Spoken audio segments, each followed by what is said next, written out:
ചിങ്ങത്തിന് വരുന്നത് 11-ലാണ്. ഇപ്പോൾ കഴിഞ്ഞ കാലഘട്ടം നോക്കുകയാണെങ്കിൽ 10 നിന്നത് ഈ മകം, പൂരം, ഉത്തരം, കാല്, ഇവരാണ് ഈ ചിങ്ങക്കൂറിൽ വരുന്നത്. ഇവർക്ക് ജോലി നഷ്ടപ്പെട്ടിരിക്കാം.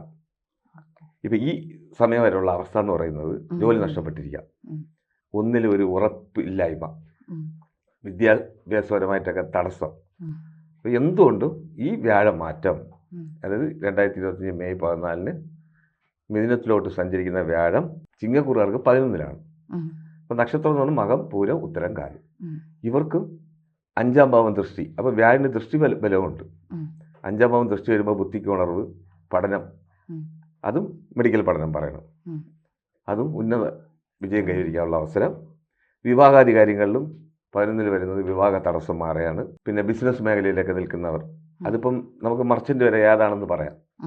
ജുവലേഴ്സ്, പിന്നെ പെർഫ്യൂമറി ബിസിനസ് ചെയ്യുന്നവർ, ഫ്ലവേഴ്സ് മർച്ചൻ്റ്, പിന്നെ ചെറിയ കുഞ്ഞ് ഈ മാർജിൻ ഫ്രീ പോലെയൊക്കെ വെച്ച് നടത്തുന്നില്ലേ, ആ ഷോപ്പ്, സ്റ്റേഷനറി, ഇവർക്കൊക്കെ വൻ ലാഭം കൊയ്യാനുള്ള അവസരം. ഒരു വർഷമാണ് എൻ്റെ സഞ്ചാരം മിഥുനത്തിൽ. ജ്യോതിഷമോ വാസ്തുവോ പൂജയോ നിങ്ങൾക്ക് ആവശ്യമുണ്ടോ? താഴെ കാണുന്ന നമ്പറിൽ വാട്സപ്പ് ചെയ്യൂ.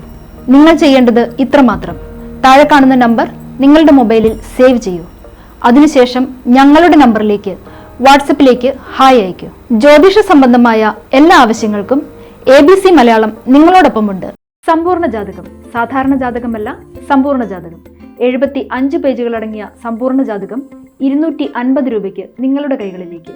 അതിനായി നിങ്ങൾ ചെയ്യേണ്ടത് ഇത്രമാത്രം: താഴെ കാണുന്ന നമ്പറിൽ ബന്ധപ്പെടുക. ജ്യോതിഷവുമായി ബന്ധപ്പെട്ട എല്ലാ വിശേഷങ്ങളും നിങ്ങളിലേക്കെത്താൻ ABC ജ്യോതിഷം സബ്സ്ക്രൈബ് ചെയ്യുക.